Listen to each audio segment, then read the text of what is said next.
Bienvenue dans Slow Marketing, le podcast du marketing qui ne veut pas finir comme les dinosaures. C'est le premier podcast dédié à la transition environnementale dans le marketing. Je suis Anaïs, experte en marketing digital. Bonjour Jérôme, c'est un plaisir de te recevoir sur Slow Marketing. Comment ça va aujourd'hui ?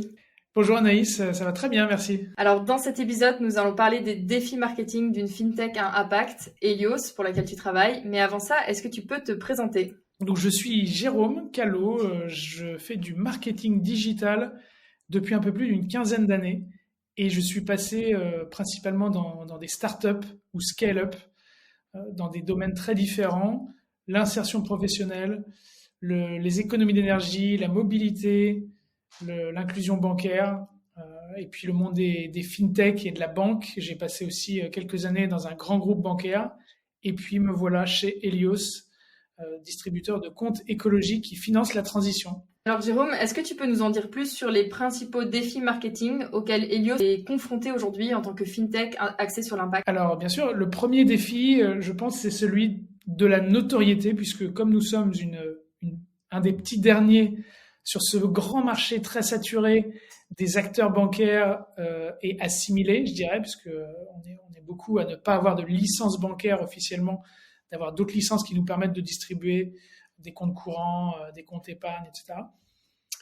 Il y a un vrai enjeu de notoriété et c'est un gros enjeu pour Helios qui a été lancé en 2020 et dont les premiers produits sont sortis en 2021. Donc il faut réussir à faire parler de nous en montrant nos différences, nos éléments distinctifs et notamment en insistant sur cette promesse d'impact que nous faisons à nos clients. Voilà, donc ça, je pense que c'est le principal défi. Et puis ensuite, le deuxième défi, c'est celui d'honorer notre promesse, qui est une promesse d'impact et une promesse de transparence pour nos clients. Et donc ça, il faut qu'on arrive à le traduire dans notre stratégie marketing, avoir un maximum de transparence, être capable de dire beaucoup de choses pour que le message passe bien et surtout pour que nous apportions aussi des éléments de preuve à nos clients pour attester de la réalité de notre promesse, cette promesse de dépolluer son argent, de décarboner la banque. Voilà. Oui, parce qu'aujourd'hui, un des gros sujets du secteur bancaire, c'est vraiment cette opacité et ce fait qu'en fait, on ne sait pas à quoi sert notre argent qui est sur nos comptes, quoi, c'est ça ? Exact, c'est un gros problème et je t'invite à faire le test auprès de ton banquier. Demande-lui à quoi sert ton argent, qu'est-ce que ton argent a permis de financer, l'argent de ton compte courant ou l'argent de tes livrets d'épargne. Quand il y a des livrets réglementés, on arrive à peu près à savoir ce que ça finance. Par exemple, le livret A, ça finance en partie du logement social, mais pas que, puisqu'il y a une partie qui est gérée par la banque, une partie qui est confiée à la Caisse des dépôts.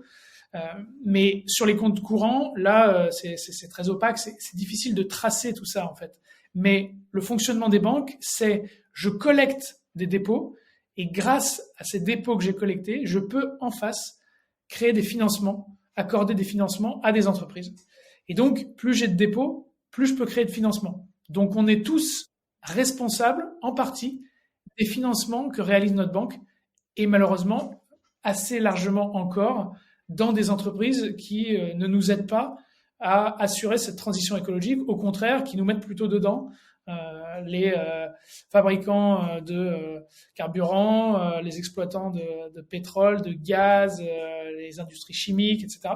Donc, c'est assez difficile d'y voir très clair et c'est vraiment un des enjeux parce que à partir du moment où les clients prennent conscience du pouvoir de leur argent et à quel point cette utilisation leur échappe, ils ont envie d'autre chose souvent. Parce que quand ils ont commencé à être sensibilisés à ces sujets de transition écologique, d'urgence climatique, d'émissions de carbone, en fait, ils ont peut-être souvent déjà commencé un cheminement personnel pour réduire leur propre empreinte. Et donc, ils se disent, là, il y a quelque chose qui m'échappe, qui échappe à mon contrôle. Et donc, j'ai envie de reprendre ce contrôle. J'ai envie d'aligner le choix de ma banque avec mes valeurs. Et donc, j'ai envie de chercher s'il y a d'autres solutions alternative à ce modèle bancaire traditionnel. Et du coup, Jérôme, comment est-ce que concrètement vous arrivez à faire paraître cette transparence-là dans votre stratégie de communication ? Alors, on essaye d'abord de donner beaucoup d'informations, à la fois sur ce qui a motivé nos choix pour construire des produits, ce qui a motivé évidemment notre choix de se lancer sur ce marché. Il faut être un petit peu fou quand même pour se dire, tiens, je vais lancer une nouvelle fintech pour financer la transition écologique et j'espère qu'il y aura des milliers de personnes qui vont me faire confiance et qui vont mettre leur argent chez moi. Donc il y a un peu de folie quand même au début, mais on essaie de motiver énormément et d'expliquer ses choix. Et puis on essaye d'impliquer énormément nos clients dans la construction et dans le développement d'Helios. Quels produits, quelles fonctionnalités, quel projet à soutenir également. Et ça, c'est un point qui est très important, c'est que sur le financement de la transition écologique, on essaie d'avoir une très grande transparence sur les projets qu'on a financés. Et donc, sur notre site, sur notre app mobile, on retrouve la liste des projets qu'on a financés, on retrouve le montant et on retrouve aussi l'équivalent CO2 des émissions qu'on a permis d'éviter en simplement mettant son argent collectivement au bon endroit et pas dans les banques traditionnelles. Et ça, c'est pareil, c'est quelque chose, il y a un petit compteur qui tourne, qui est en temps réel sur le site, dans l'app, etc. Donc voilà, on essaie d'apporter des éléments de preuve qui sont des éléments de transparence pour asseoir et légitimer notre message. Quand on discutait, tu me parlais qu'un des piliers aussi de votre stratégie marketing, c'était la co-construction avec les clients. Est-ce que tu peux m'en dire un peu plus ? Oui, bien sûr. On essaye en effet d'impliquer les clients assez en amont en fait dans les process de réflexion et dans la conception stratégique de nos produits. Donc la première chose qu'on fait, c'est que on demande à nos clients de quels produits ils ont le plus besoin, ce qu'ils attendent en priorité. Donc, évidemment, on a commencé par lancer un compte courant, mais assez rapidement, les besoins, par exemple, autour des comptes communs ont émergé. Le besoin d'un compte pour épargner a émergé également. Et puis, tout un ensemble de fonctionnalités, de pilotage budgétaire sont également sortis des conversations et des échanges qu'on a pu avoir avec nos clients. Donc, comment est-ce qu'on organise ces échanges ? On fait beaucoup de sondages. Donc, dès qu'on a besoin de poser des questions à nos clients, qu'on veut en savoir un peu plus, on leur envoie des petits questionnaires. On a souvent des centaines, voire des milliers de réponses parce que justement, ils sont assez friands. Finalement, qu'on leur demande leur avis. Sur ces sujets bancaires ou financiers, nos clients ne sont pas forcément habitués à ce que leur banquier, entre guillemets, leur demande leur avis. Donc, ils sont contents de pouvoir le donner. On essaie d'organiser aussi régulièrement des focus group où on se réunit avec les clients. On peut discuter de tel ou tel produit. On peut chercher à optimiser une partie de nos process, comme par exemple l'entrée en relation, pour la rendre la plus simple, la plus fluide possible. On peut également les interroger sur leurs besoins ou sur leur façon d'utiliser tel ou tel service bancaire pour essayer d'adapter nos produits à leurs usages, à leurs besoins. Et puis, dans notre app, on a aussi une fonctionnalité de tableau de bord participatif qui permet à n'importe quel client de suggérer des idées, des améliorations, soit en termes de fonctionnalités, soit en termes d'offres, soit en termes de secteurs ou de projets à soutenir, à financer. Donc, c'est un système où je soumets une idée et je peux ensuite voter pour mon idée ou pour celle des autres. Et donc, il y a un classement qui se fait et finalement, c'est la voix du collectif qui permet de faire émerger les suggestions les plus populaires dont on essaie de tenir compte dans le cadre de la construction de notre roadmap, produits, services, etc. Voilà, donc, cette co-construction, elle se fait très en amont et puis elle se fait aussi pendant la conception ou même après parce que nous avons construit un club de clients ambassadeurs qui sont des clients particulièrement fidèles, particulièrement satisfaits, particulièrement actifs, qui se retrouvent ensemble et avec qui on a une relation et un canal de communication un peu privilégié.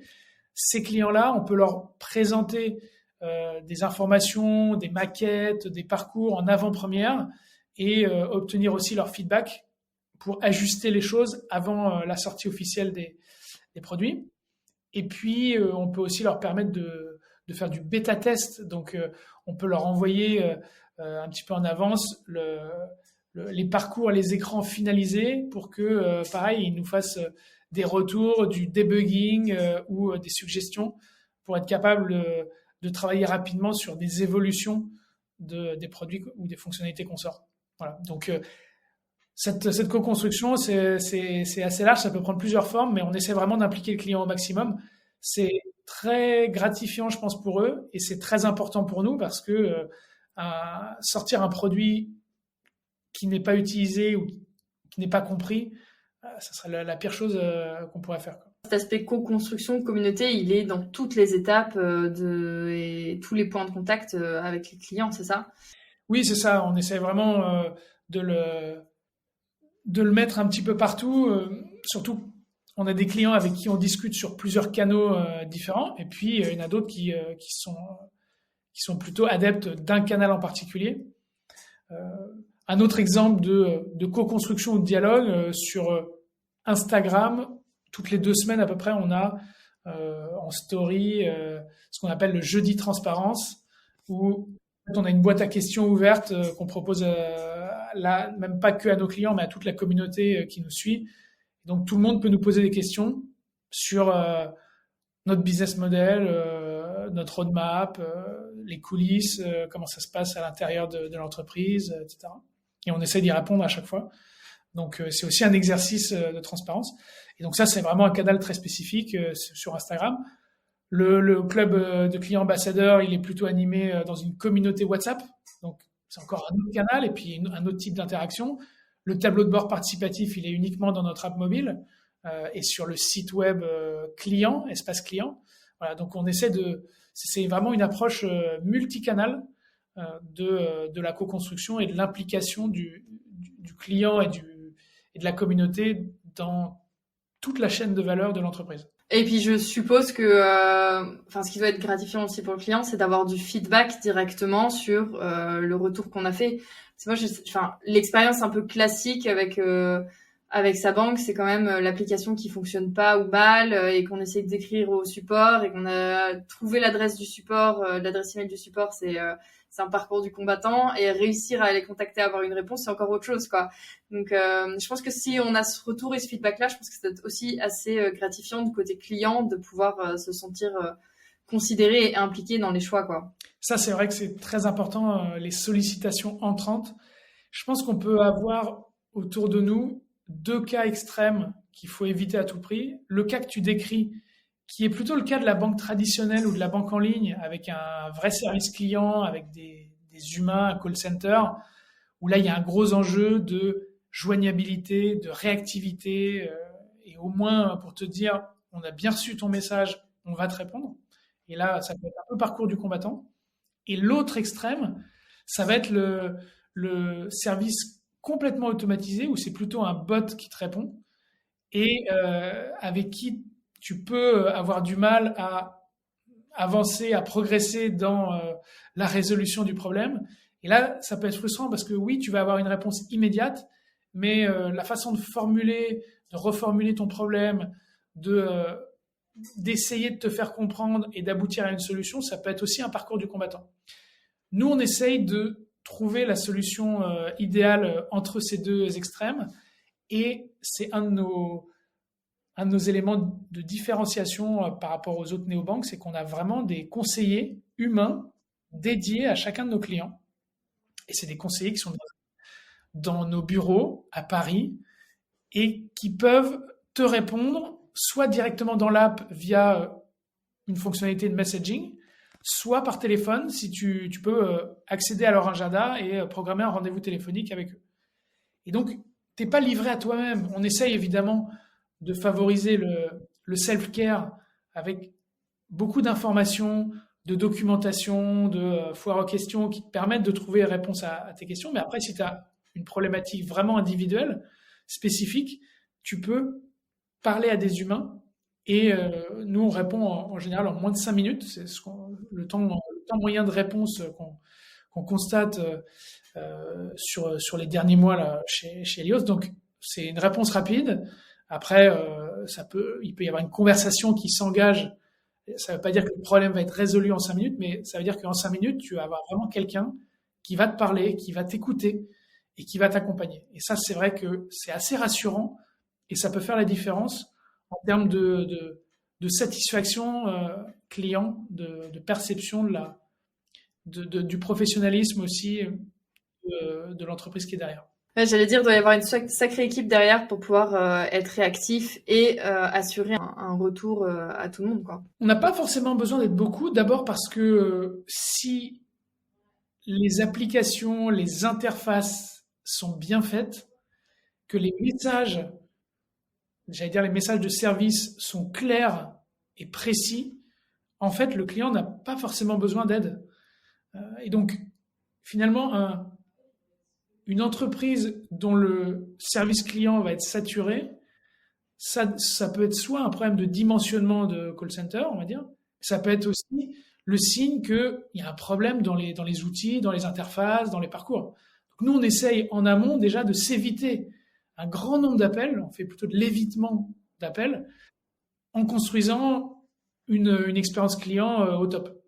Et après, nos conseillers sont équipés avec des outils qui leur permettent aussi d'être efficaces dans les réponses. Donc, nous, on a quand même, par exemple, beaucoup de questions qui reviennent, et donc on peut préparer les réponses à l'avance pour être capable de donner une réponse immédiate qui va être précise et personnalisée, mais qui aura déjà été une question qui aura déjà été posée par le passé, et donc on enrichit, on va dire, une base de questions-réponses qui nous permet ensuite d'être assez réactif quand on accompagne les clients. Donc voilà, c'est un mélange, les éléments de succès de ce service client et de cet accompagnement humain, c'est un ensemble de choses qu'on essaie d'optimiser. Et ensuite, il n'y a pas besoin après d'être très très dimensionné. On a le bon nombre de personnes. De toute façon, un conseiller a plusieurs milliers de clients dans son portefeuille, mais tout le monde ne le sollicite pas en même temps, évidemment, et donc ça suffit. Du coup, au regard de ton expérience où tu as aussi travaillé dans le secteur bancaire, est-ce que tu vois une différence en termes de stratégie marketing, d'objectifs, etc., pour le fait de travailler pour une fintech à impact par rapport à une banque classique? Nous, on est une fintech à impact, on est une entreprise à mission, Helios, et on essaie d'aller encore plus loin, notamment en route vers la certification B Corp. Ça veut dire que dans nos statuts, ces caractéristiques d'entreprise à mission, dans nos statuts, au plus profond de notre ADN, on poursuit des objectifs sociaux et environnementaux. Le financement de la transition écologique, c'est vraiment dans nos statuts. La sensibilisation des particuliers à l'empreinte carbone bancaire, c'est au cœur de nos statuts. Et donc, ça nous oblige. D'ailleurs, ce statut d'entreprise à mission, il est remis en jeu de façon régulière. Tous les 3 ans, on a un audit externe qui vient vérifier que nous mettons en œuvre les moyens adéquats pour atteindre les objectifs qu'on s'est fixés dans nos statuts.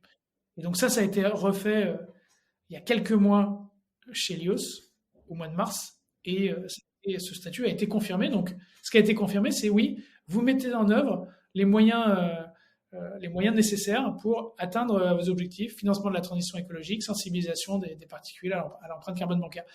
Donc ça, c'est quand même une différence par rapport aux banques traditionnelles qui vont avant tout rechercher du profit, vont rechercher à servir leurs actionnaires avec les bons clients, les bons produits, et puis un travail évidemment réputationnel qui se poursuit tous les jours. Mais il y a quand même une recherche d'abord de croissance, de profit. Et je dis pas que c'est pas ce qu'on recherche aussi, puisque c'est ce qui va nous permettre de grandir et de financer encore mieux, encore plus fort la transition écologique. Mais c'est pas l'objectif numéro 1 chez nous. Et je pense que c'est ça surtout la différence, parce que c'est ce qui permet ensuite d'inscrire des engagements sociaux, environnementaux au cœur de toute la stratégie et toute l'exécution de la stratégie de l'entreprise ou pas. Dans les banques traditionnelles, on voit bien que la stratégie RSE, c'est quelque chose qu'on rajoute, c'est une couche, une surcouche à la stratégie commerciale ou la stratégie purement business ou financière de l'entreprise. Et on essaye de trouver le moyen de faire parler un peu les deux, on va dire de poursuivre des objectifs sociaux et environnementaux tout en faisant de la croissance, du profit, améliorer ses marges opérationnelles, etc. Voilà. Mais quand on le fait dans ce sens-là, souvent, ça veut dire que s'il y a un élément à sacrifier, ça va être plutôt la RSE que l'aspect financier. Nous, c'est pas comme ça qu'on le fait, évidemment. Comme c'est inscrit au cœur de qui on est, ça veut dire que toute la stratégie, elle se construit à partir de ces objectifs. Je pense que c'est ça la grosse différence avec les modèles traditionnels. Aujourd'hui, comment est-ce que vous mesurez l'efficacité et l'impact réel de vos stratégies marketing sur ces objectifs sociaux et environnementaux? Alors, on le mesure de plusieurs façons. D'abord, on le mesure juste en regardant évoluer notre base de clients. Est-ce qu'on a réussi à convaincre de plus en plus de monde? Est-ce qu'on a réussi à collecter de plus en plus de dépôts? Et est-ce qu'on a réussi à financer de plus en plus d'entreprises? Aujourd'hui, on a à peu près 18 000 clients. Ça se construit progressivement et ça a plutôt tendance à s'accélérer. Après, il faut être réaliste, on est encore une niche. Aujourd'hui, les plus grosses néobanques ont plusieurs millions de clients. Et les plus grosses banques traditionnelles sont plus proches de la dizaine de millions de clients. Nous, voilà, on en a un peu moins de 20 000. On a encore du chemin à faire et on est humble par rapport à ça. Mais on voit quand même qu'il y a une courbe ascendante. Et puis, on regarde aussi sur la partie financement, ce que je disais, aujourd'hui, avec ces 18 000 clients, on a pu déjà financer les entreprises de la transition écologique à hauteur de 6 millions d'euros. Donc c'est quand même pas mal parce que si justement j'essaie de faire une règle de 3 par rapport à la base de clients des plus grosses banques françaises, je me dis le jour où j'aurai pas 18 millions de clients, en fait ça fera un gros paquet de financement que je réussirai à accorder grâce à cette collecte de dépôts et à cette grosse base de clientèle. Donc on a quand même un bon effet de levier déjà avec ces 6 millions d'euros financés pour la transition écologique. Et puis, l'autre objectif de sensibilisation à l'empreinte carbone bancaire, on va le regarder avec un ensemble de KPI sur, par exemple, quel est le trafic qui va consulter les contenus experts qu'on propose. On a lancé une simulation d'empreinte carbone bancaire dans lequel tu peux simplement, avec le nom de ta banque et le montant qui est déposé sur tes comptes, avoir une estimation de l'empreinte carbone associée. Donc, on regarde aussi le nombre de personnes qui font ces simulations.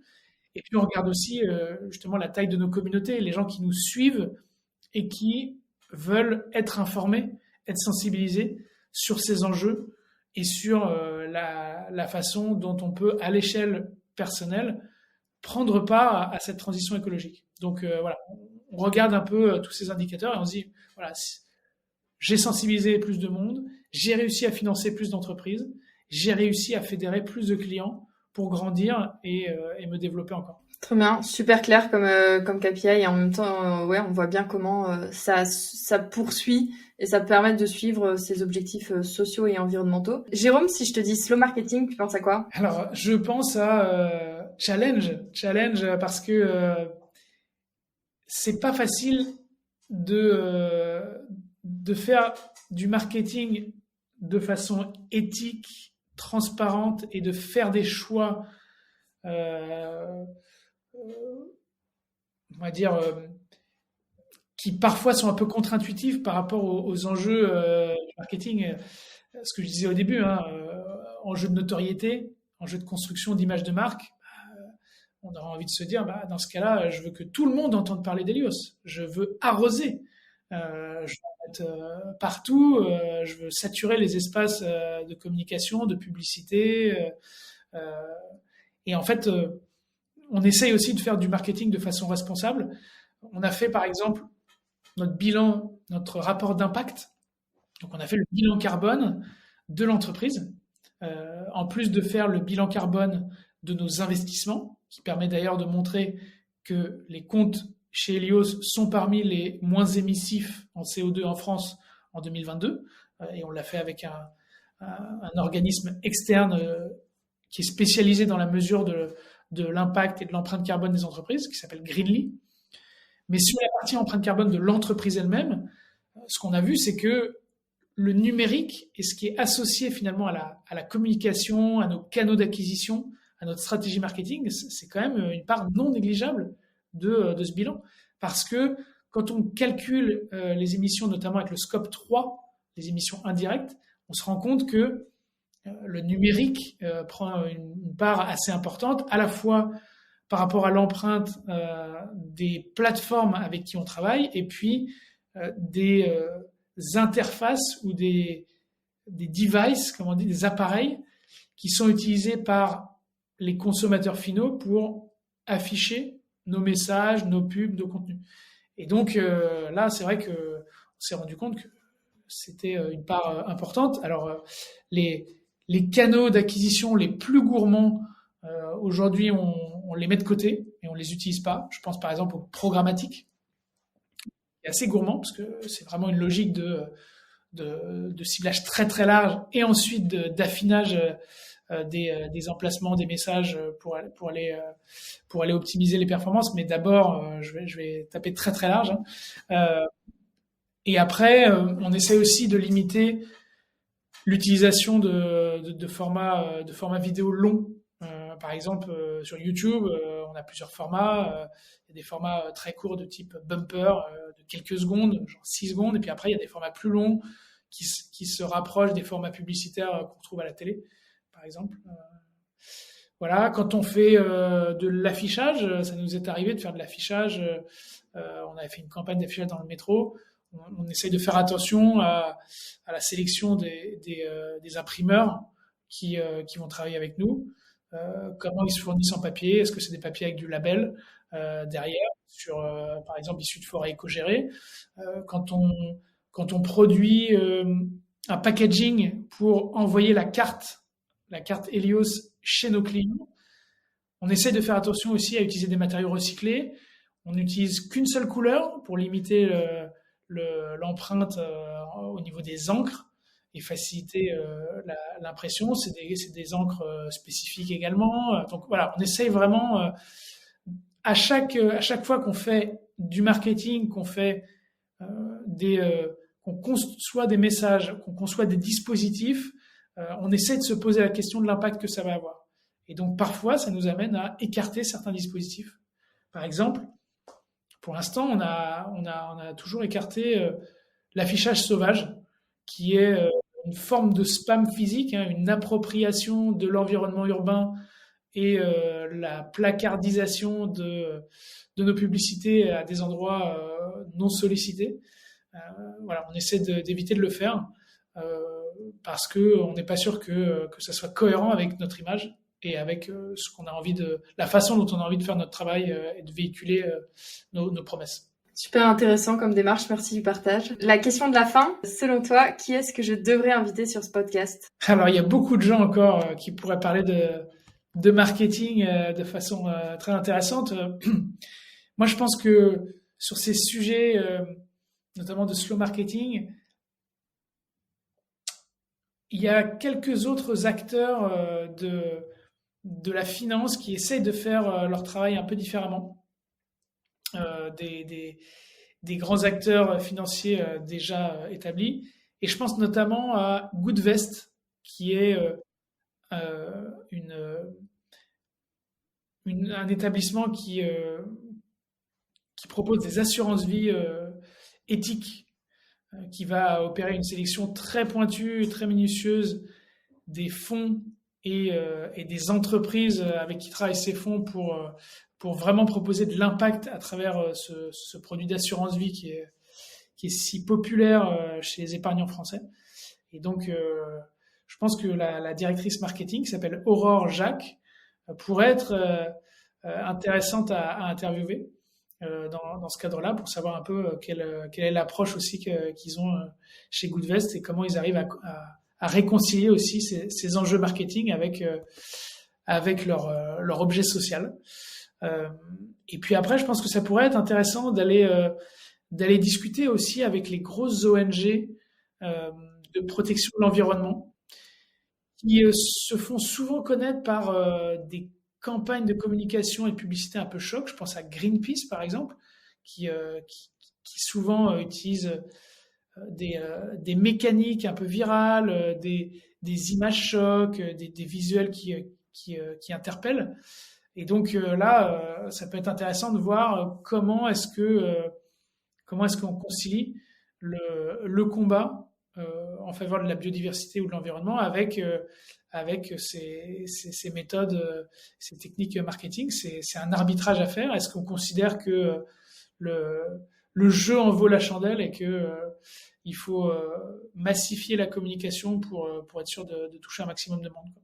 Et peut-être dernier point auquel je pense, c'est Back Market, qui est aussi très connu pour ses actions de communication décalées et qui promeut la seconde main dans les produits électroniques. C'est vrai que même si les clients de Back Market viennent d'abord pour le prix, le discount qui est permis par la vente de produits reconditionnés, le deuxième facteur de conversion, c'est quand même cet aspect écologique, environnemental. Donc c'est intéressant de voir aussi comment ils se saisissent de cette dimension-là et à quel point ça peut infuser dans leur stratégie marketing aujourd'hui. Super intéressant. Écoute, merci Jérôme pour ce partage d'expérience sur Helios et c'était un plaisir d'échanger avec toi sur ces sujets. Merci à toi. C'est tout pour aujourd'hui. Rendez-vous dans 2 semaines pour un nouvel épisode. Si tu ne veux rien louper, abonne-toi à la newsletter ou à mon profil LinkedIn, Anaïs Baumgarten. Tous les liens sont dans la description. Merci pour ton écoute et à très vite sur Slow Marketing.